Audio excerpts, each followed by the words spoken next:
Okay, I'm here with Sky and Molly. Molly. Yeah, Molly's a daddy's girl, and dad just went inside. Molly.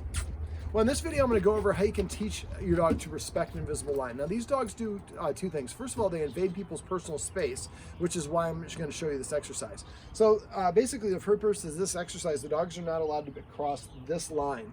These two wooden boards that are going this way, the edge close furthest away from me, that's the line.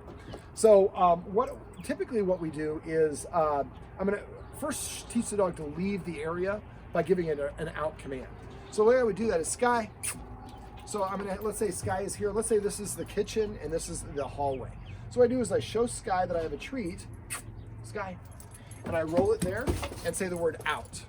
So I just roll the treat like 1 or 2 feet out, and when the dog goes out and gets it, then I say the command word of whatever it is. This way I'm putting it in context. You follow me with the camera. So this way we're putting in context. Leaving the room is what I'm asking you to do. So what I would have you do is go to every area or part of your house where you want to have the dog leave. Toss 2 treats out, one at a time. Toss a treat, Sky goes out and gets it, licks it up, say the word out. So we're putting in context. Leaving the room is rewardable. And then she'll come back and roll a second one. And right now there's no food or there's no reason for her to want to be in there, so it's really easy for her to learn. Then go to the next doorway in your house, do the same sort of thing, stand in your bedroom and roll the treat out the hallway, and the dog runs out of the hallway to get it, and you say the word out for there. So out means to leave any room or any area. Now, actually, I'm going to have you step that direction. Keep filming me if you could. I'm going to use this hammock, and if you step back far enough so you can see me, see my feet. So we're going to imagine that this is like a carpeted area here inside the hammock. And let's say that this is where the dining room table is. This is a carpeted area around it. Well, I might want the dog to leave here or here or here. So what I would do is I would stand here with the carpet and I would roll a treat this direction. Sky goes and gets it there, roll one there.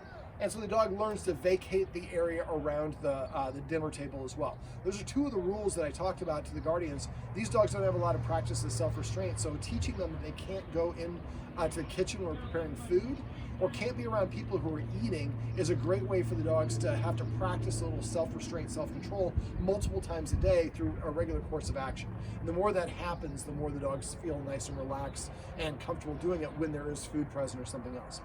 All right, so now what I'm going to do is I'm going to basically have the camera come back over here, and I'll have you step over there so you're not in the shot, and I'll have you come over here with the camera. And so basically what I'm going to do is I'm going to stand on this side, and I'm going to ask Molly, Sky to leave. On the other side. You can just be out of the way. You just didn't want to keep you in the camera shot. All right, so now she's across the line. So now when I sit, I lose some perceived authority. So if I were to sit down, I'm not actually going to sit because we're coronavirus thing. We want to be nice and safe. But if I sit down, I lose some authority, and most dogs will come towards you when you sit. So I'm not going to do that. Or when I do sit, I would be making sure I'm ready to watch and move towards that dog. There we go. So Molly's coming in there. So now I'm going to enforce it with both dogs. So I'm going to march towards the dog, and I stop enforcing at the line. This is how I enforce invisible boundary. So Molly wants to go over there because one of her favorite people in the world is right behind me. So she's going to go this way. I'm mirroring her. So she stops moving. I take a step backwards, and I pause. If the dog stays where they are, I can take another step backwards. I'm going to try to keep my hips pointed at them the whole time. And I pause between each step. So eventually, so you march at her very suddenly. I had to kind of navigate a little bit, but it's that sudden movement is what will sell it. If you go really slow towards the dog, they're going to kind of do whatever they want. So Molly's job is to push and see how close to this she can get. My job is to say, there we go. No, you can't go. Now she's grumbling a little bit because that's what she likes to do. But Sky, as we practiced with her a little bit earlier, Sky already knows to stay out of here. She's going to push. When she does push the boundary, that's okay. That's her job. Now, eventually what I can do is I can go ahead and I'm just going to push this back a little bit. If I'm sitting down, let's say I'm eating a snack here. So I'm mirroring them. So as soon as I kind of got down, she took that as an opportunity. He's in a less authoritative position. I'm going to come over and challenge. And it's not a challenge like defiantly. She's just like, because I want to come over there. I want the food. So now I can actually, I guess I said that was the far point. So as soon as she crosses the threshold, you're going to march directly at her. If the dog sits or lies down, we want you to take a giant step back to sit right after they do it. So when they SIT or lie down, like what she just did. They're saying I'm challenging you less. And this is a conversation. We want to say, I like that. Now, when we are sitting here, the other part of this video I want to go over is the guardians talked about, or one of the things I noticed is both dogs invade their personal space. Now, Molly is the dog that was here as a puppy. Sky came in as an adult. And so Molly is kind of, I think, a little bit jealous of sharing. So if somebody's petting Sky, Molly comes and kind of shoves herself in.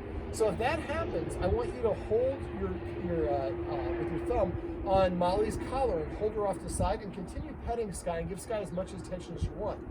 When you get done, if Molly didn't protest, I would turn and then give her my full attention. But if Molly protests, or Molly comes and invades the space and I pet them both, I'm allowing Molly to steal from Sky, because I was giving Sky that full attention. And that's going to reinforce her to want to do that again. And right now, Sky is basically kind of recusing herself and moving out of the picture, which isn't fair to her. So part of this is, I think, because the guardians, one of the guardians gives the dogs some people food. So we talked about that. I would recommend giving them dog treats and appropriate stuff, but I don't want them to covet the food that any of the humans have, because we have little humans that come in the house. And it's very easy for the dogs to start trying to challenge and snapping that food out of the child's hand, and that can be dangerous. And you also have a competition between the two dogs. Now, one other thing that dogs often like to do is to invade your personal space. So I'm sitting here. So normally Sky would want to run and go bark at those people, but I've established this boundary here. So let's see how this works. So she can't go where she wants because there's no exit from over here. So even though she's highly motivated to want to go here and cross there and go and bark at those people, she's not doing those things. So this is a great demonstration of some respect for authority. So let's say that I'm sitting here, let's say I'm you, one of the guardians is the camera person right now, and we're sitting here and the dog gets up and invades our personal space. So you can use the hissing sound if you know the dog's going to do it. When the dog's over there, you would hiss before the dog breaks the boundary. If the dog continues, then you would stand up. And if the dog continues, then you would march deliberately at the dog. But what we want to do is just identify the area around your table. We're doing this outside because of coronavirus, so I haven't seen really the inside. But whatever the area is, you just want to give yourself a reasonable amount of distance. When I'm sitting down enjoying my hot cup, cocoa or brownies or whatever it is, I want to enjoy it without having the dog sweat me. And we don't have to worry about one dog trying to get there first, so the other dog, and that creates that competition. And that's also, I think, contributing to some of the fights because they both like food. So remember, if they invade your personal space, hiss before they do there. If you didn't see it, stand up, and if they won't move away, then march towards them until they get to the line of whatever that boundary is for the area that you're in. Then take a step backwards, pause. Take another step backwards, pause. When you sit, pause before you sit, and then sit down. But when you sit, expect them to try to do it again. So you have to be able to really bounce up and reinforce this. This is how you enforce an invisible line.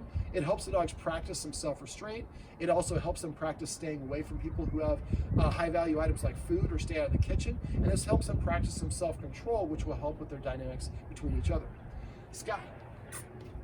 Sit. Sit. This is Sky. That's Molly. And I'm David, and these are some tips and tricks you can use if you have dogs that invade your personal space and need to learn sit, how to respect an invisible boundary.